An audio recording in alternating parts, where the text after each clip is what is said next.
तो warm up करना इसलिए जरूरी है कि कोई भी वेट ट्रेनिंग सेशन हो गया, कार्डियोवैस्कुलर। आइए सुनिए मैडम, इनको हम दिखाएंगे वार्म अप किस तरह से करना है और ये परफॉर्म करेंगी।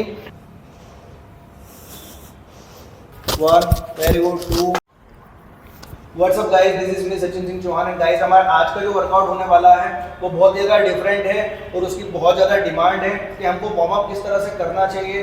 तो वार्म अप से रिलेटेड ही बहुत सारे इश्यूज हैं, उसको आज क्लियर करने वाले हैं। इसमें मैं आपको बताऊंगा कि वार्म अप हमको किस तरह से करना है, वार्म अप क्यों इंपॉर्टेंट है और वार्म अप में हमको कौन कौन से मूवमेंट करने होते हैं जिससे हमारी ओवरऑल जो बॉडी होती है वो वार्म हो जाती है और हमको इंजरी से बचाती है। सो हमारे पास है सोनिया। आइए सोनिया मैडम, इनको हम दिखाएंगे वार्म अप किस तरह से करना है और ये परफॉर्म करेंगी।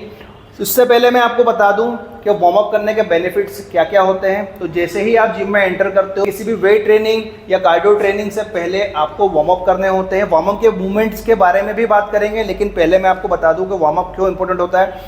हमको बॉडी का वार्म अप करने से हमारी बॉडी का टेम्परेचर बढ़ जाता है, जिससे हमारे मसल्स जो बहुत ज़्यादा स्टीफ होते हैं वो खुल जाते हैं, हमारे जॉइंट्स जो बहुत ज़्यादा स्टीफ होते हैं वो भी खुल जाते हैं, हमारे ऑक्सीजन का सप्लाई होता है वो भी हमारी बॉडी में मसल्स के थ्रू बढ़ जाता है। और जब हम ओवरऑल बॉडी का वार्म अप कर लेते हैं, जिसमें हमारी पूरी बॉडी इंक्लूड होती है, अपर बॉडी, लोअर बॉडी और कार्डियोवैस्कुलर एंडर, सारी ही चीज़ें, क्योंकि हम वार्म अप नहीं करते तो हमारी बॉडी स्टीफ होती है, हमारे ब्लड का फ्लो उतना ज़्यादा फास्ट नहीं हो रहा होता है जो एज ए कंपेयर करें वार्म अप के बाद में हम तो, और ऑक्सीजन की सप्लाई भी वार्म अप के टाइम पे बढ़ जाती है। तो वार्म अप करना इसलिए ज़रूरी है कि कोई भी वेट ट्रेनिंग सेशन हो गया, कार्डियोवैस्कुलर सेशन हो गया, कोई भी आप स्पोर्ट्स खेलते हो, वो वार्म अप आपने कर लिया तो ये आपको इंजरी से बचाएगा, इसलिए वार्म अप हम करते हैं। तो वार्म अप के अब मैं बात करूँगा मूवमेंट्स के बारे में। तो वार्म अप के मैं आपको कुछ मूवमेंट्स बताने वाला हूँ, सारे ही मूवमेंट जो मैं आपको बताने वाला हूँ, जो मैं सोनिया को बताऊँगा, ये इन मूवमेंट्स को परफॉर्म करेंगी और ये जितनी भी मूवमेंट्स होंगे उसको आपको 10-10 रिपीटिशंस करना है, एक एक सेट करना है, 10-10 रिपीटिशंस करेंगे। तो सोनिया, हमारा जो पहला मूवमेंट होने वाला है एज ए वार्म अप, वो हम करने वाले हैं जंपिंग जैक। देखिए उसको किस तरह से परफॉर्म करेंगे। इस तरह से पैर रखना है आपको, यहाँ से सीधा हाथ भी ऊपर जाएंगे और पैरों को खोलना है और वापस से उसी पोजीशन में 1 2 3 इस तरह से आपको परफॉर्म करना है। चलिए कंटिन्यू करिए। 1 वेरी गुड 2 3 4 5 6 7 8 9 10। ठीक है, ये आपका फर्स्ट जो मूवमेंट था ये कंप्लीट हो जाता है। अब इसके बाद में आपको जो सेकंड मूवमेंट करना है वो आप करोगे, आपको नॉर्मल जंप करना है। इस तरह से जंप करिए, हाँ 10 रिपीटिशंस, हाँ नॉर्मल एक ही लेग, ये हो गए 10 रिपीटिशंस। अब इसके बाद में सिंगल लेग वाला, ये भी 10, हाँ थोड़ा ऊपर ले फिर, हाँ ये ठीक है।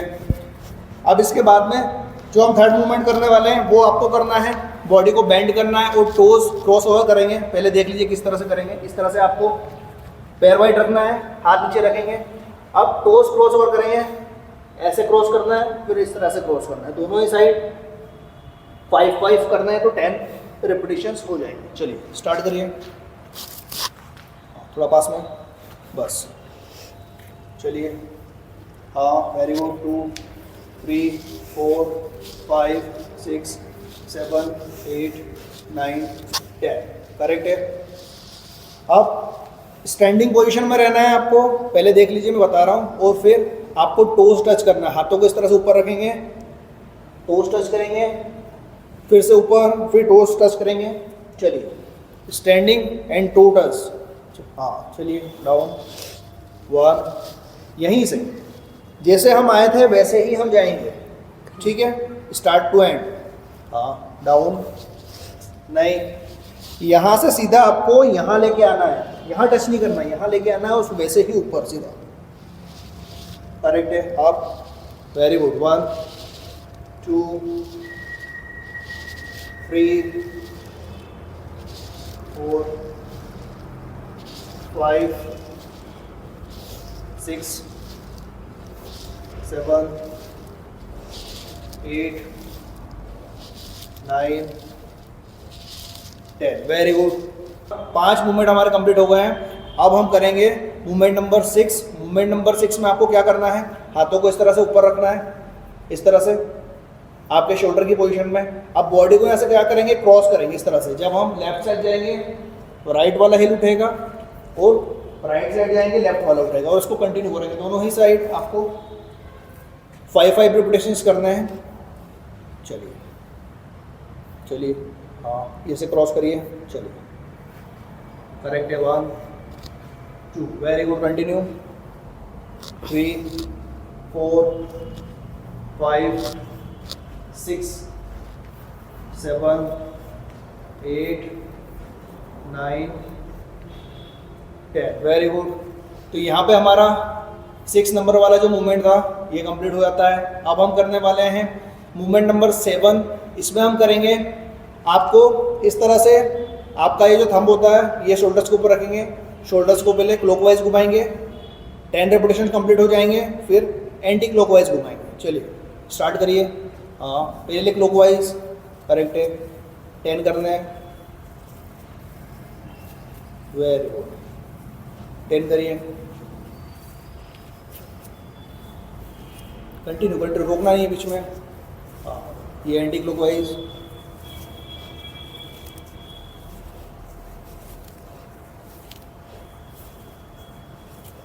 बस ठीक है। ये मूवमेंट नंबर 7 कंप्लीट हो जाता है। अब इसके बाद में हम जो नेक्स्ट एक्सरसाइज करने वाले हैं उसके लिए आपको सपोर्ट लेना होगा। इस तरह से सपोर्ट ले लीजिए, हल्का सा आपको इस तरह से रहना है, इस तरह से सपोर्ट लीजिए। अब यहाँ से एक पैर को हम पहले समझ लीजिए, मैं आपको बता देता हूँ, इस तरह से ऊपर लेके आना है और इसी पोजीशन में ये जितना हो सके आपसे 10 रेपिटेशंस करने हैं, फिर दूसरे पैर से 10 करेंगे। चलिए स्टार्ट करिए। हाँ, स्टार्ट करिए, वेरी गुड। हाँ, काउंट भी करते रहिए।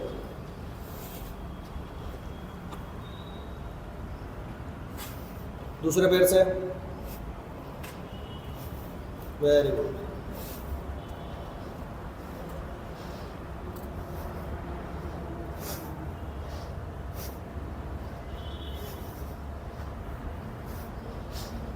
हो गया 10, ठीक है। उसी पोजीशन में रहना है।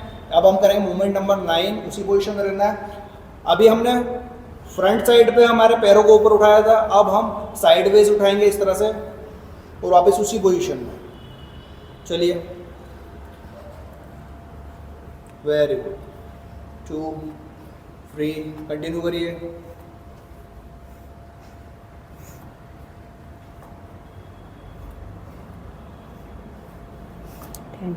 ठीक है, दूसरे पैर से आप ऐसे पोजीशन। हाँ,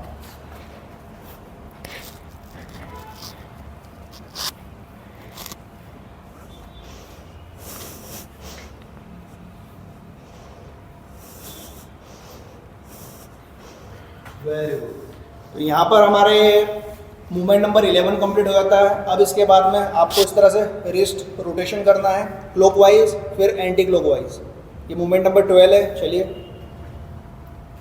क्लॉकवाइज 10 टाइम, फिर एंटी क्लॉकवाइज 10 टाइम।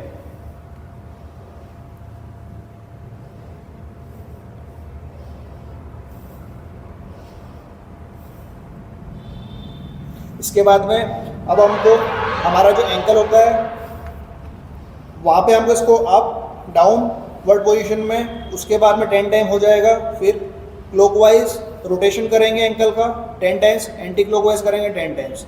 तो ये दोनों ही movement clockwise anti clockwise first और अप और डाउन दोनों ही एक ही है। करिए, पहले इसको कंप्लीट करिए, 10 रिपीटेशन करिए। हाँ, very good, continue.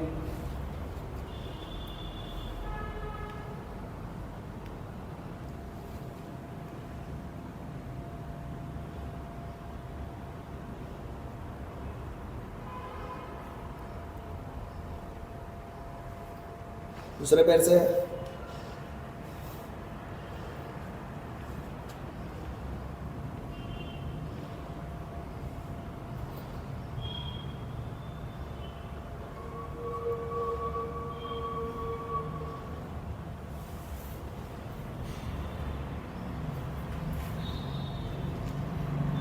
Anti clockwise. हाँ,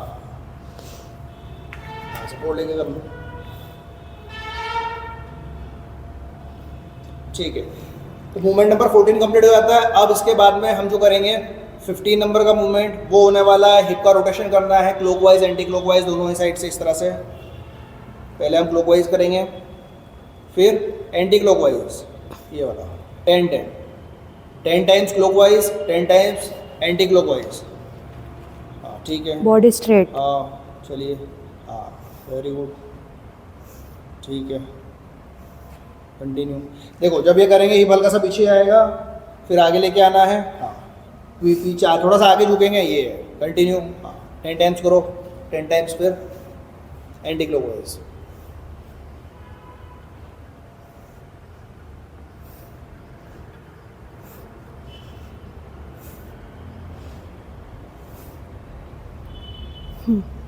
ठीक है, तो ये मूवमेंट नंबर हमारा जो 15 है कंप्लीट हो जाता है। अब मूवमेंट नंबर 16 में हम करेंगे नेक का रोटेशन, हमको करना है इस तरह से। पहले क्लॉकवाइज करेंगे स्लो स्लो, फिर एंटी क्लॉकवाइज करेंगे स्लो स्लो, दोनों ही 10 टाइम्स करना है हमको। हाँ कंटिन्यू, 10 टाइम्स करिए, फिर एंटी क्लॉकवाइज करना है 10 टाइम्स।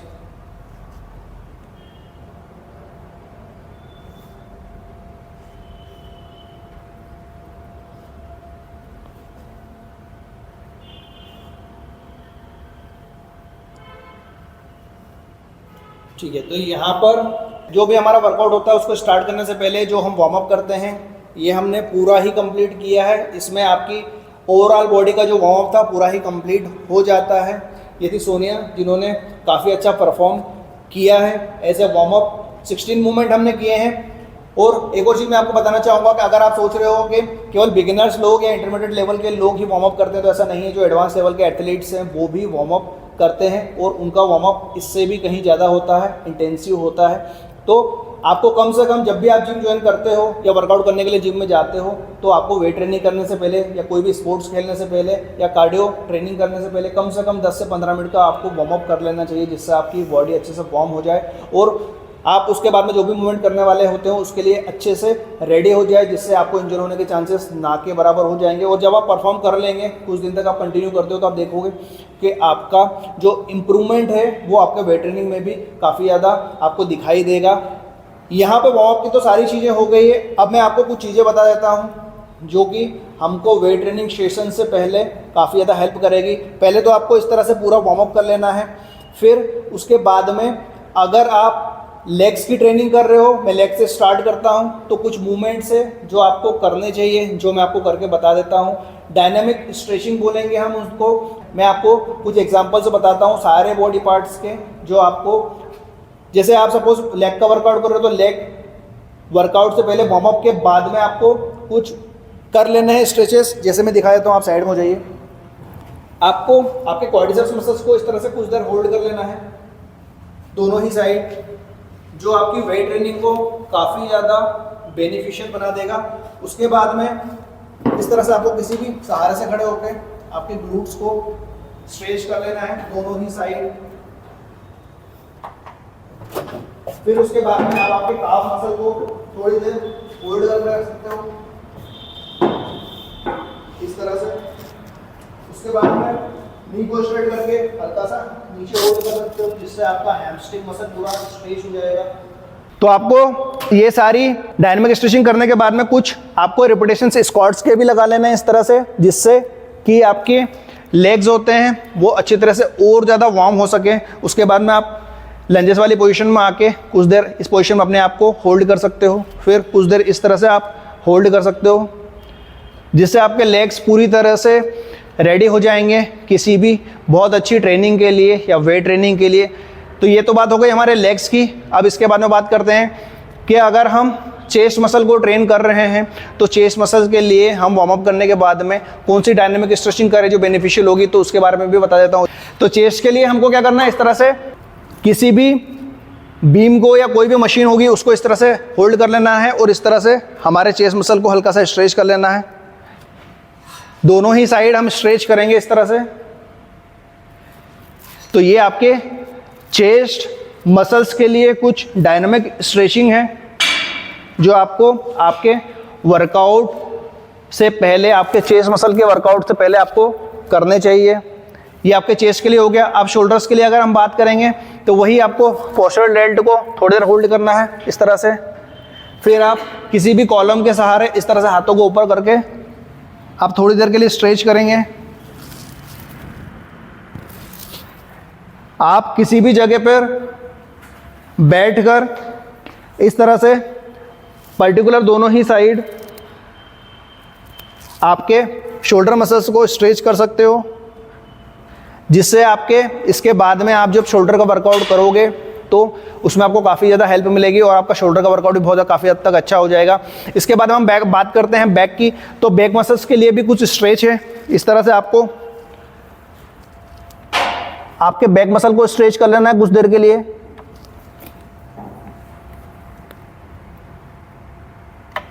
ये किया, उसके बाद में हम क्रॉसवर्ड पोजीशन में करेंगे इस तरह से, कुछ देर के लिए होल्ड करेंगे, देन रिलैक्स करेंगे। इसके बाद में फिर बैक के मूवमेंट के लिए हम इस तरह से बॉडी को रखेंगे और आपको काऊ और कैट वाली पोजीशन में आना है इस तरह से। ये पहले बॉडी को हमने पूरा स्ट्रेच कर दिया, फिर रोल करेंगे, स्ट्रेच और roll, full stretch full roll. ये आपके बैक के लिए बहुत ही अच्छा डायनामिक स्ट्रेच हो जाएगा। तो ये कुछ मूवमेंट्स है जो आपको बैक वाले वर्कआउट रूटीन से पहले करने चाहिए, वार्म अप करने के बाद में, और बैक वर्कआउट रूटीन से पहले या बैक का वर्कआउट आप कर रहे हो उससे जस्ट पहले। तो ये बैक का हो गया। अब इसके बाद में अगर हम बात करें बाइसेप्स की, तो आप बाइसेप्स को इस तरह से स्ट्रेच कर सकते हो थोड़ी देर। ये ट्राइसेप्स की बात करें तो वही हमारा जो ट्राइसेप वाली स्ट्रेचिंग होती है। सो गाइज, ये था हमारा वार्म अप से रिलेटेड पूरा कॉन्सेप्ट कि वार्म अप हमको क्यों करना चाहिए, वार्म अप किस लिए ज़रूरी है, वार्म अप करने के बेनिफिट्स क्या क्या है, आपको इंजरी से किस तरह से बचाता है, सारे ही मूवमेंट्स मैंने आपको बताए हैं। और वार्म अप करने के बाद में किसी भी अच्छे वेट ट्रेनिंग सेशन से पहले, या आप स्पोर्ट्स में हो तो उससे पहले, या कार्डियो वर्कआउट से पहले आपको किन वार्म अप को करना चाहिए, और वेट ट्रेनिंग से पहले कौन कौन सा डायनामिक स्ट्रेच करना चाहिए, जिससे आपकी जो उसके बाद की जो वेट ट्रेनिंग होगी आपको उसके काफ़ी ज़्यादा बेनिफिट्स मिलेंगे और आप पहले के मुकाबले इंजरी से भी बचोगे और आप काफ़ी अच्छा उससे कहीं ज़्यादा वेट लिफ्ट कर पाओगे। सो गाइज, ये था हमारा वार्म अप से related complete video. I hope आप लोगों को वीडियो पसंद आएगा। यहाँ करते हैं वीडियो को एंड, मिलेंगे हमारे नेक्स्ट वर्कआउट वीडियो में। तब तक के लिए bye bye and love you all.